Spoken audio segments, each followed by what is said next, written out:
So I'm moving very swiftly and quickly to our next speaker. So our next speaker is so this is we're getting ready to be inspired by a dynamic force who is pushing boundaries and fostering innovation in the financial sector. Ladies and gentlemen, please let's welcome Susan Chibanga.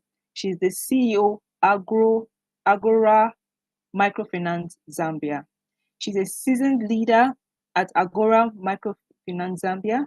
Susan has been instrumental in transforming rural communities through financial empowerment.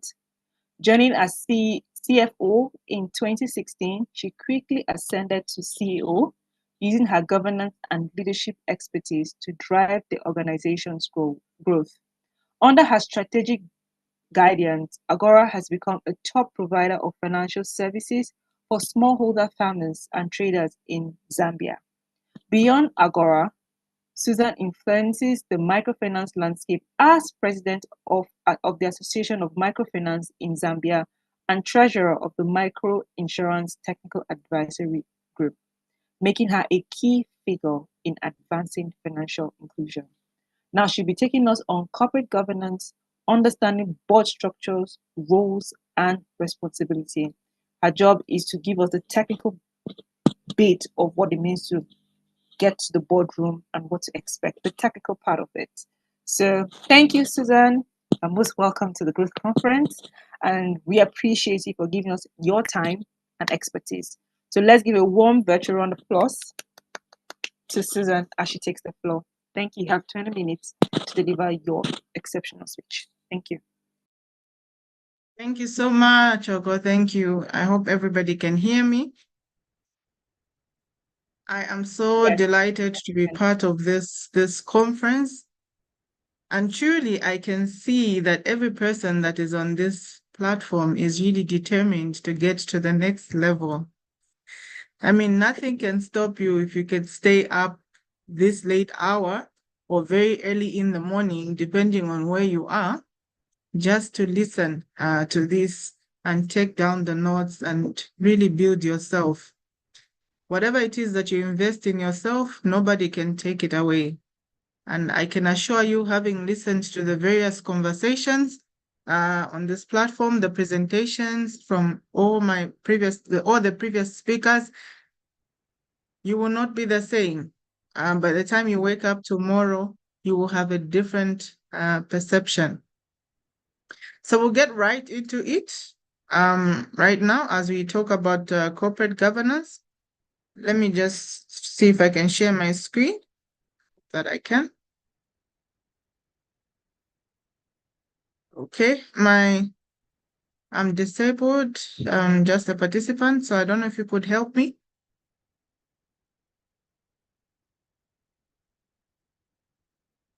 Technical support, please give her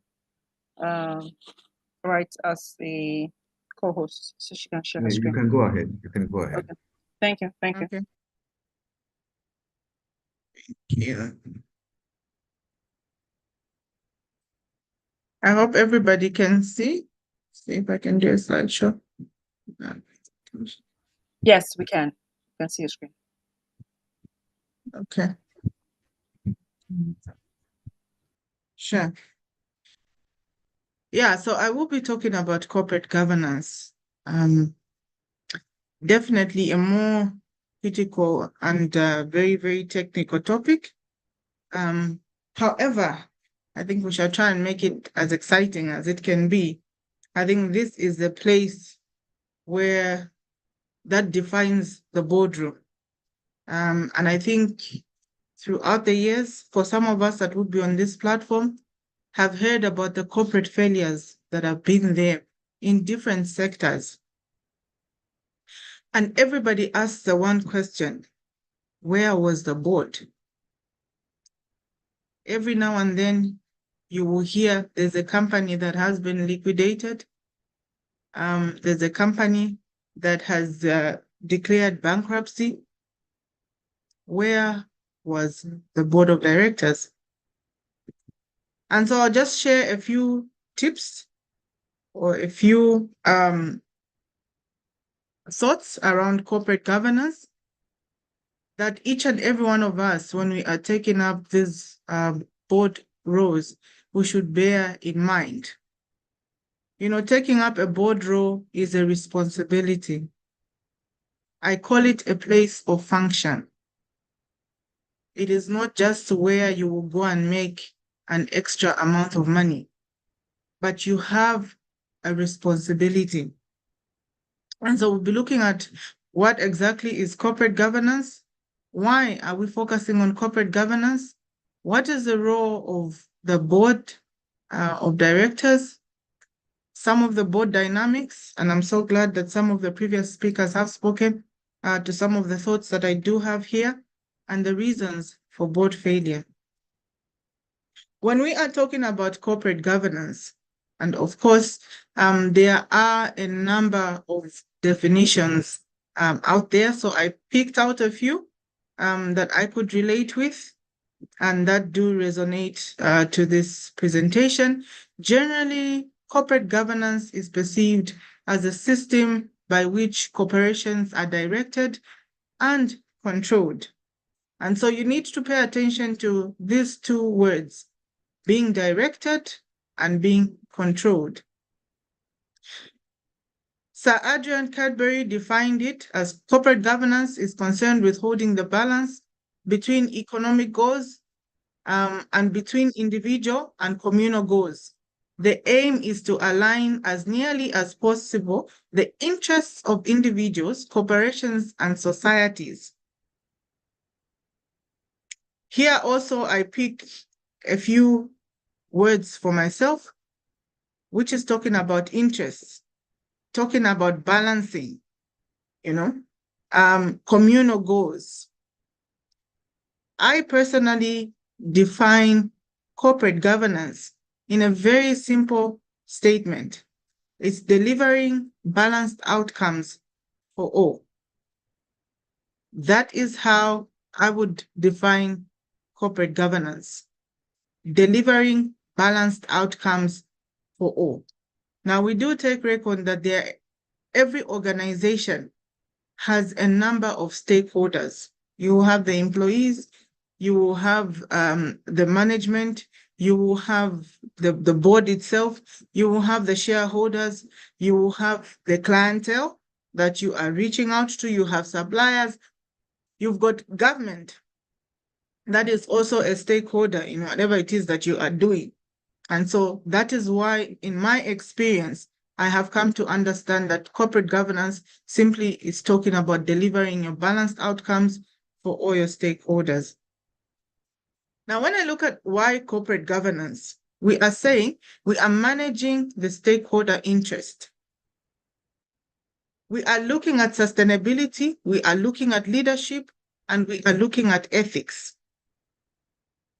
Franklin Roosevelt, who was the 32nd president of the United States of America, he is credited for having taken America through World War II victoriously, and he also led the nation through a Great Depression. What he said at this moment is something that really catches my attention when we are talking about corporate governance. He says the virtues are lost in self-interest, as rivers are lost in the sea. Every time that a board member or a director, or rather a management team member, or even an employee is conflicted in their interests, your virtues are lost. You lose power. Because remember, the reason why you are getting into that organization is to make sure that your interests are aligned with the interest of the organization. It's to make sure that once you are aligned, you are delivering the balanced outcomes for all. When you have one cake, you all share it. And if there is no cake, nobody takes anything.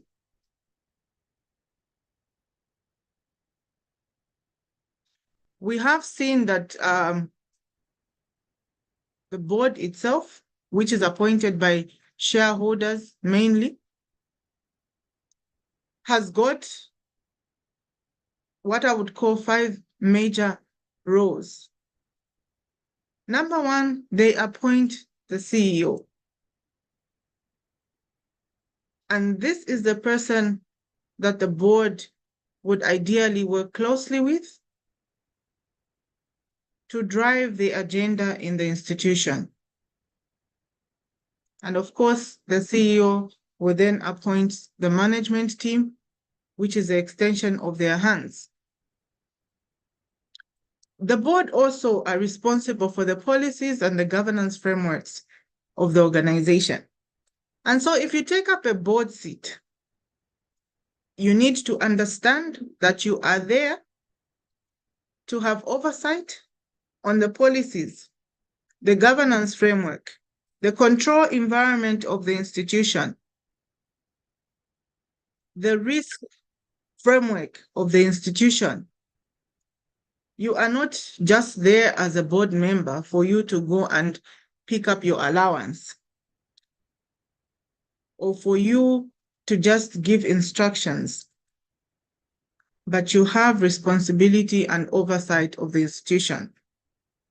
The board creates the culture in the organization. I think we will have Dr. Patrick speaking to us tomorrow, and he did indicate in his video that the boardroom is not a place for you to wage war.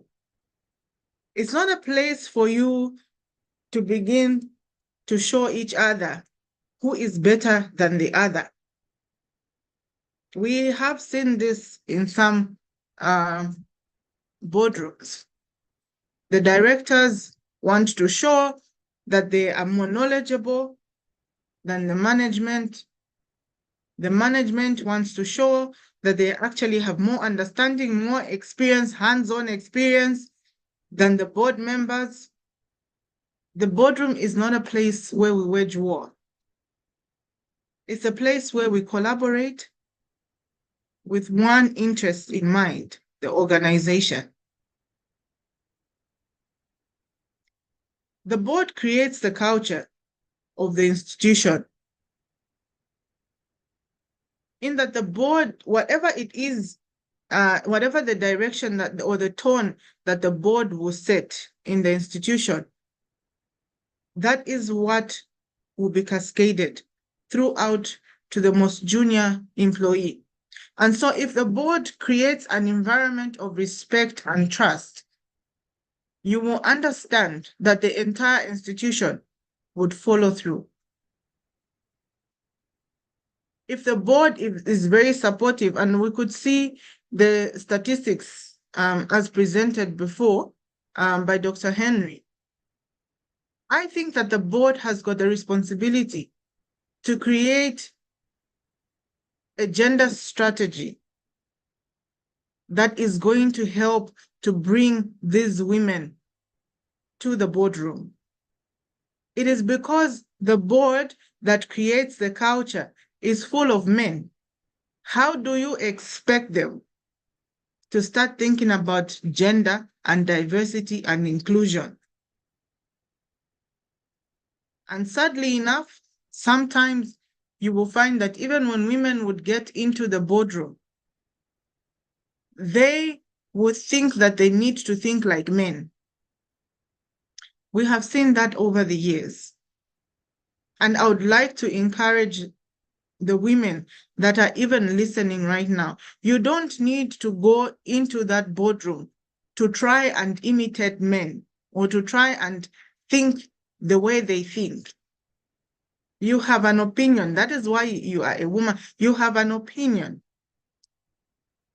And you need to add your voice to the decision.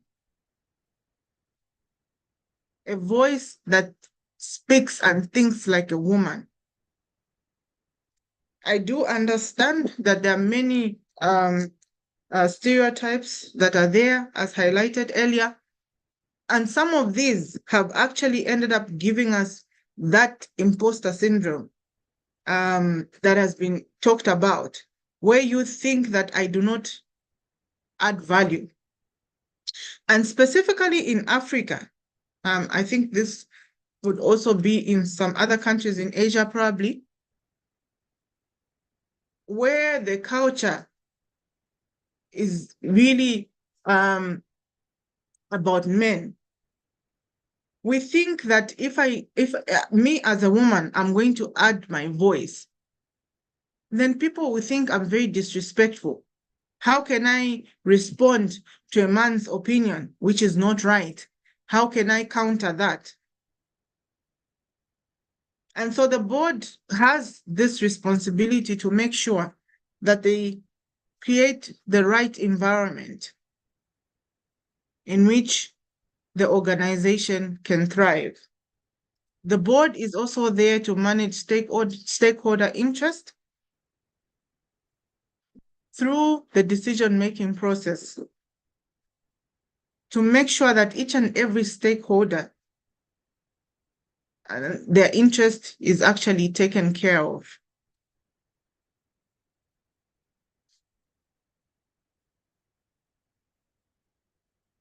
Talking about board dynamics, there is a book that I've been reading by one of the authors here in Zambia, Dr. Nelly Kangwa. And please, if you can find this book on Amazon, please get it. The title itself is very captivating, It says From Boardroom to Bedroom.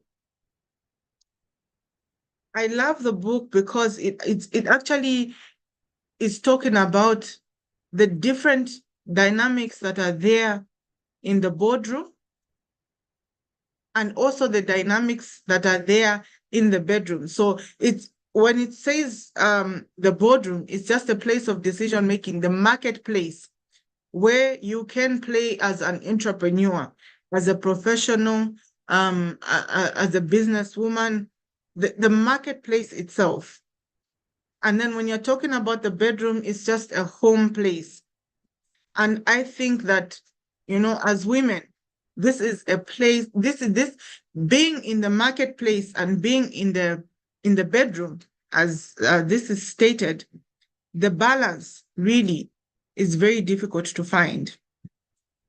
And I tend to agree with her that really there's no balance, but you wear the right cap at the right time. How do we establish our relationships in the boardroom? I can tell my own experience since I joined Agora Microfinance. Funny enough, and it has happened, I don't know, naturally. I've been the only woman in the management team for a very long time. So I'm surrounded by men. And a few times we've had ladies that have come on board and have then left the institution. But one thing that I have learned is that women think differently from men. It is very clear in the boardroom. You can actually see it. But there are certain fundamentals. Somebody asked me, how do you manage to lead men? And it's very simple. It's really the relationships that you create, the level of trust, and also the respect that is given. But again, I'm very quick to mention, ladies, remember the culture that we were talking about? There is submission in the boardroom. But your submission is not the cultural submission where we say, as a woman, you definitely need to submit to men. The submission that is there in the boardroom is you are submitting to the vision and the mission of the organization. And therefore, you learn to create the healthy relationships within the boardroom space. I've also come to learn that, you see, because men are very social, you will tend to realize that they don't make many of their decisions in the boardroom. By the time they are coming to the boardroom, to the meetings, they have already made up their mind outside in whatever circles that they were meeting. And they are only coming to validate their decisions in the boardroom. And so in my few years, in my formative years, when I was taking up roles in the boardroom, I felt like everything just needs to be discussed here. And so I want to have 1, 2, 3, 4, 5 points that I want everybody to come and discuss with me in the boardroom. And I realized people had already made up their mind. And sometimes it can be very frustrating because you tend to feel that you don't have the right support. But it was just the environment, the place in which you were discussing these things. And so as women, we need to see how we create the right relationships in the boardroom space, in the marketplace, so that you can thrive and have the right support from your systems. Also, when I'm talking about relationships, probably I could divert a little bit, As a woman thriving or striving to get into a board seat, or you are already in a board seat, it's very important for you to see how you would manage even your relationships outside of the boardroom. The support system that you do have, the environment that you create. Some of the women that we would have would be married, others would not be married, but then would have other responsibilities. It's very important for you to ensure that the relationships that are outside the boardroom also thrive. Because as women, we are so inclined to relationship. And so you find that if outside the boardroom, your relationships are not thriving, you can easily get disconnected. And the very first thing that you will condemn yourself with is probably, I don't need to be in this professional space. I have seen that across, even for some of the ladies that I have mentored. They will say, oh, I really want to get married, but I feel like taking up this seat makes me be more superior than my partner. And therefore, I don't want to take up this seat. I don't want to be there. I would rather give up this seat and make sure that my bedroom relationship or my home relationship is the one that thrives. Remember, you need to make sure that you are having the right cup at the right time. Now, within the boardroom, I have come to realize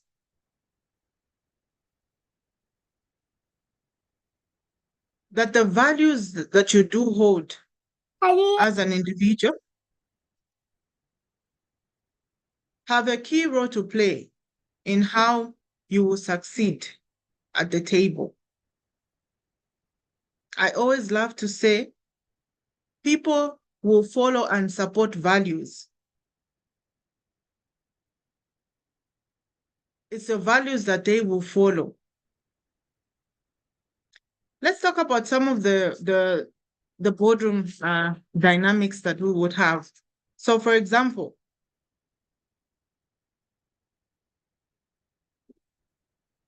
we know that we all grow up in different environments.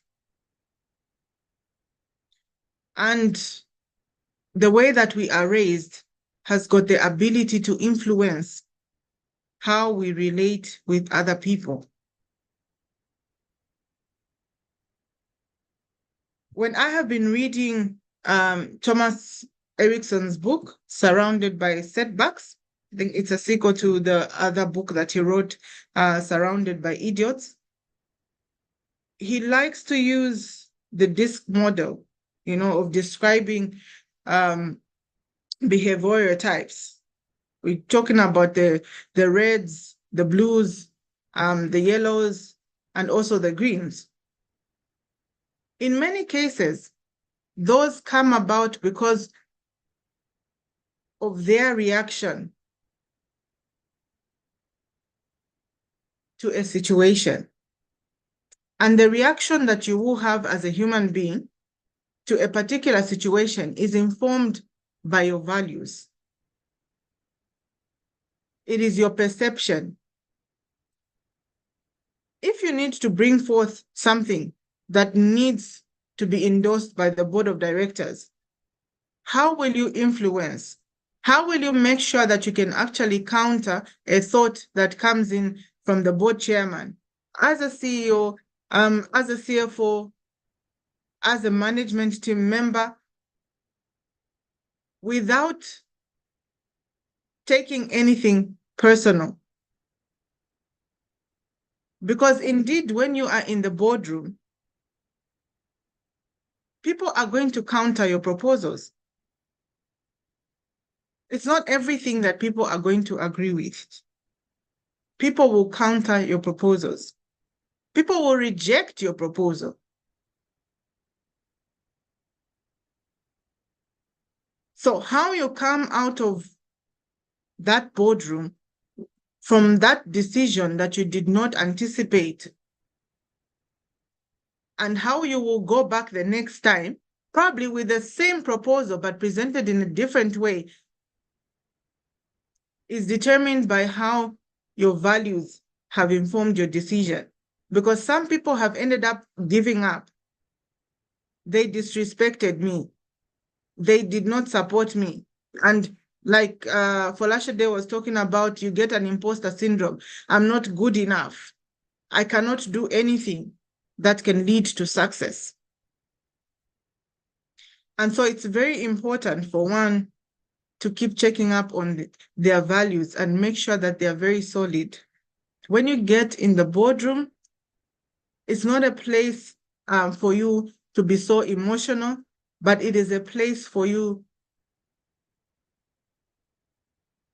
to just be authentic, to be strategic, and to make sure that you are making objective decisions. Your values will help you to be ethical. There is one aspect, I think, that many times when we're talking about corporate governance, we really don't focus on so much. We'll talk about sustainability of the organization, we'll talk about leadership, but we don't talk so much about ethics.